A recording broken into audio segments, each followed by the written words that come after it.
Hi everyone, welcome to my channel. My name is Taka. On this video today we are going to talk about buying your first home. So today I'm just going to share with you our experience of buying our first home and some of the few challenges that we came across when we were buying the home. And this was quite a few years back. We're talking about a good 10 or 12 years back when we bought our first home. So I just thought I would share that experience with you so that hopefully it can help some fellow nieces out there that are also trying to buy a home. So at least you've got a few things to look out for that someone has gone through and. So obviously when you decide first that you want to buy a house, the first thing that I would advise you to do is decide what type of a house you want, whether you want a bungalow, whether you want semi-detached or a detached house or a terrace house. The next thing that I'll say to you is then to figure out whether you want something that is completely done, that you're just going to go into and start living straight away without doing any work, or are you looking for something that you're going to have to do a little bit of work yourself so that you can then bring up the price of the house once you've finished with the work that you're doing. So this also depends on you having the time to do the work and also the price that you're going to get the house for, and if you're going to have the funds to be able to do this once the buying process is finished. So this is one of those things that you might just want to keep in mind. So the first thing then in terms of the actual buying process that I would say is, when you decide you want to buy a home, I would advise you, or I would encourage you to start looking from even about 12 months before that time, or 6 months before the actual time that you know you're going to be ready, because obviously there is quite a lot of things that you need to put together to make yourself ready for the whole buying process. Once you've decided which area that you want to go to, start looking at properties around that area, how much they're selling for, and the condition they are in. Just do a little search about that whole area that you're looking to be buying into yourself. It will help you to find properties that sometimes would have been on the market for a long time. So you can then talk to your agent and ask maybe if they can ask for the price to be reduced a little bit, because the house has been on the market for some time, which means there must be a problem with selling, or either it is the price that is the problem, or whether there is other issues. But it just gives you a little bit of an information that you can use towards trying to knock a few pennies off that house. So that's one thing I would say to you. Just start checking and really looking at the prices in the area that you're looking to buy into, so that when the time comes, then you have an idea of actually exactly what's going on with the prices in that area. Are they going up? Are they going down? And then you know what action to take. So the other thing as well then that I would advise you to do is, once you are done with your whole preparation, you've got your deposit, and now you're going to look for your mortgage advisor or your broker, to look for someone who is reputable. If it's somebody that you're going to look for privately, someone that's going to do a very good job to serve you and to just put all your stuff together and really give you value for what you're looking for. Because when you're a nurse, what I realized was, based on the brokers that we used when we were buying our first home, there was a big difference in the money that the bank would lend us.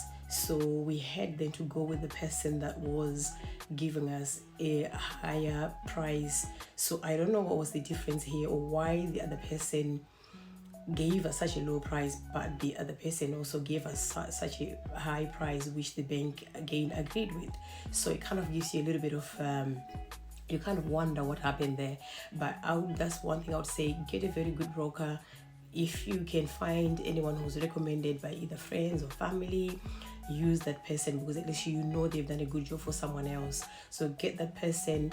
Let them also get you a good deal with the bank. So you also need to look at your deal, that the mortgage deal you're gonna get.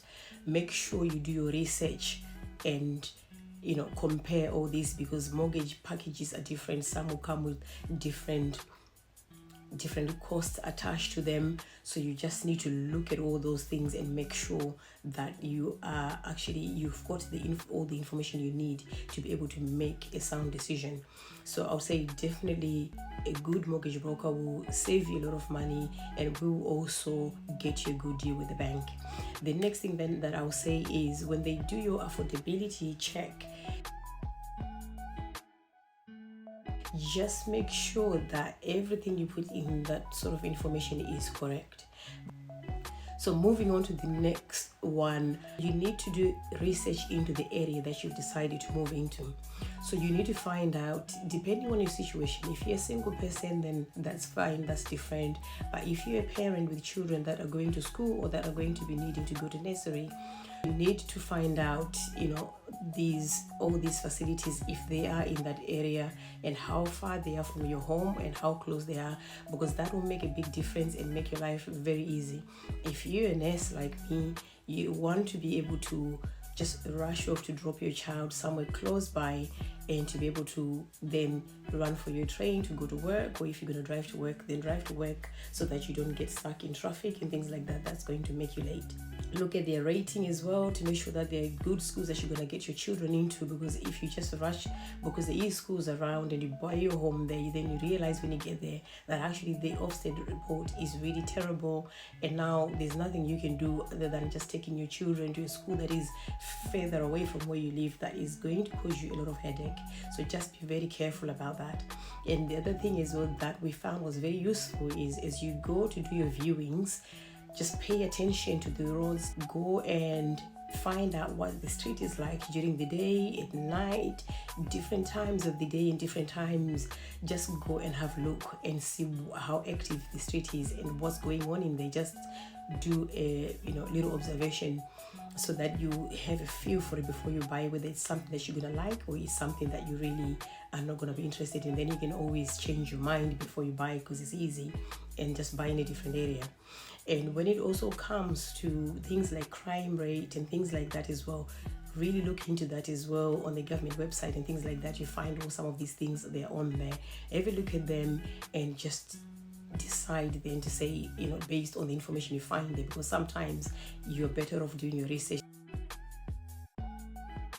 Where we lived before, when we were renting, we were paying all the other bills that you find that a lot of people, like a lot of my friends, when they bought their homes, is things that they hadn't really thought about, because they were living sometimes in flats where everything was just put together. But now that they bought a home, now they needed to pay things like council tax, they needed to pay all sorts of other things and pay bills separately that they were not used to. So that can also put a strain on your finances if it's something that you're not really careful about or look into. So you really need to look into it and make sure that all these are the costs that you've looked into them, and you know exactly what you'll be paying, or what is what you need to pay once you move out. Because we kind of looked into it but didn't do a thorough job on it, and then we ended up having a little hiccup. But lucky for us, we managed to solve it, and also with the help of